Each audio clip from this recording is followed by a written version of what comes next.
নমস্কার, পায়েলস কিচেনে আপনাদের সকলকে স্বাগত। আজ আমি বানাবো একটা চিংড়ি মাছের খুব সহজ রেসিপি, যার নাম হচ্ছে ক্রিসপি ফ্রাইড প্রন।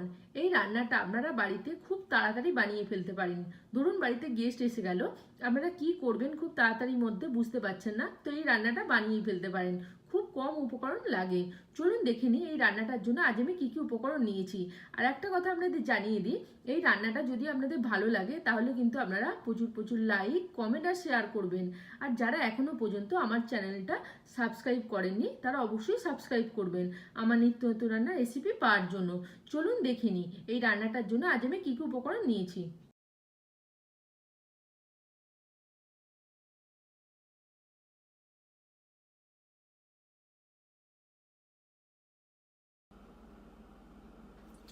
এখানে আমি 12টা চিংড়ি নিয়েছি। চিংড়ি মাছের মাথাগুলো আমি বাদ দিয়ে আমি চিংড়ি মাছগুলো প্লেন জলে ধুয়ে রেখেছি। এখানে ময়দা নিয়েছি আমি 3 টেবিল স্পুন, আদা বাটা নিয়েছি আমি 1/4 টিস্পুন, আর রসুন বাটা নিয়েছি আমি 1/4 টিস্পুন, কাশ্মীরি লঙ্কা গুঁড়ো নিয়েছি আমি 1/2 টিস্পুন, শুকনো লঙ্কা গুঁড়ো 1/2 টিস্পুন, ডিম নিয়েছি একটা, নুন নেব পরিমাণ মতো। প্রথমে আমি একটা জায়গা নেব। প্রথমে এই জায়গাটার মধ্যে আমি চিংড়ি মাছগুলো রেখে দিচ্ছি। এবার এই চিংড়ি মাছগুলোর মধ্যে প্রথমে আমি নুন দিয়ে দেব। স্বাদ অনুযায়ী নুন দিয়ে দেবেন আপনারা। এবার আমি এর সাথে দিয়ে দেব আদা আর রসুনটা। প্রথমে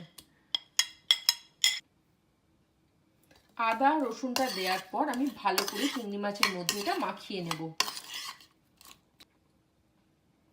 চিংড়ি মাছগুলো এবার আমি একটু সাইডে রেখে দিলাম। এবার আমি এই বাটিটার মধ্যে আমি যে একটা ডিম নিয়েছিলাম এই ডিমটা আমি ফাটিয়ে নেব।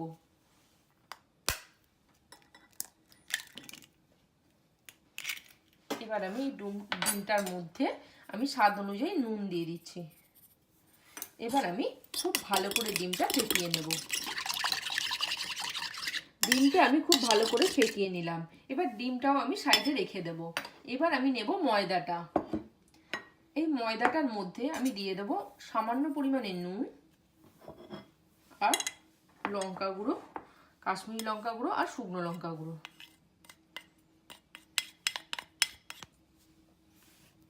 এবার আমি লঙ্কা গুঁড়োটা আর নুনটা ভালো করে ময়দাটার সাথে মিক্সড করে নেব। আমি খুব ভালো করে এটা মিশিয়ে নিলাম। এবার এটা আমি একটা শুকনো প্লেটের মধ্যে ঢেলে নেব। এবার আমি এটা একটু সরিয়ে দিলাম। এবার আমি একটা কড়াইয়ের মধ্যে সাদা তেল গরম বসিয়ে দেব। তেলটা আমি এবার গরম করে নেব। সাইডে আমি তেলটা গরম বসিয়ে দিয়েছি। তেলটা যতক্ষণ গরম হচ্ছে আমি ততক্ষণ এপাশে কোটিংটা করে নিচ্ছি। কোটিংটা করার জন্য আমি প্রথমে চিংড়ি মাছটা ময়দায় মাখিয়ে নেব। ময়দায় মাখিয়ে নিয়ে তারপরে আমি ডিমের গোলায় ডুবিয়ে নিচ্ছি। ডিমের গোলায় ডুবিয়ে নিয়ে আমি আবার একবার ময়দা মাখিয়ে নিচ্ছি। এবার এটা আমি প্লেটে রেখে দেব। এইভাবে আস্তে আস্তে কিন্তু আমি প্রতিটা চিংড়ি কোটিং করে নেব। এইভাবে আমি প্রতিটা আস্তে আস্তে করে নিচ্ছি। এটা হয়ে গেলেই আমার কমপ্লিট হয়ে যাবে কোটিং করা। আপনারা দেখে নিন আমি সাইডে কীরকম প্রতিটা কোটিং করে রেখেছি।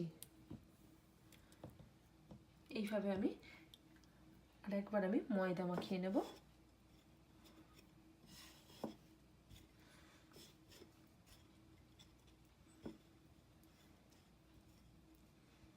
এটা আমি প্লেটে রেখে দিলাম।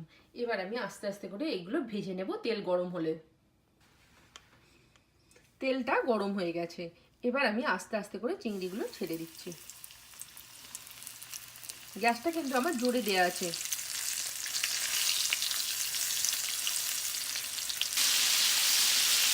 এবার আমি গ্যাসটা মাঝারি আঁচে করে দিলাম। আপনারা যখন চিংড়ি মাছগুলো প্রথম দেবেন তখন গ্যাসটা জোরে রাখবেন, তারপর গ্যাসটা আস্তে করে দেবেন।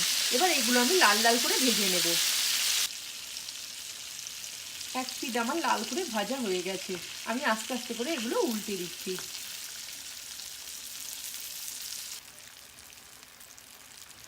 সবগুলো আমার লাল লাল করে ভাজা হয়ে গেছে। এবার এটা আমি তুলে নেবো একটা টিস্যুর ওপরে। এই টিস্যুটার ওপরে আমি চিংড়ি মাছগুলো তুলে নেব।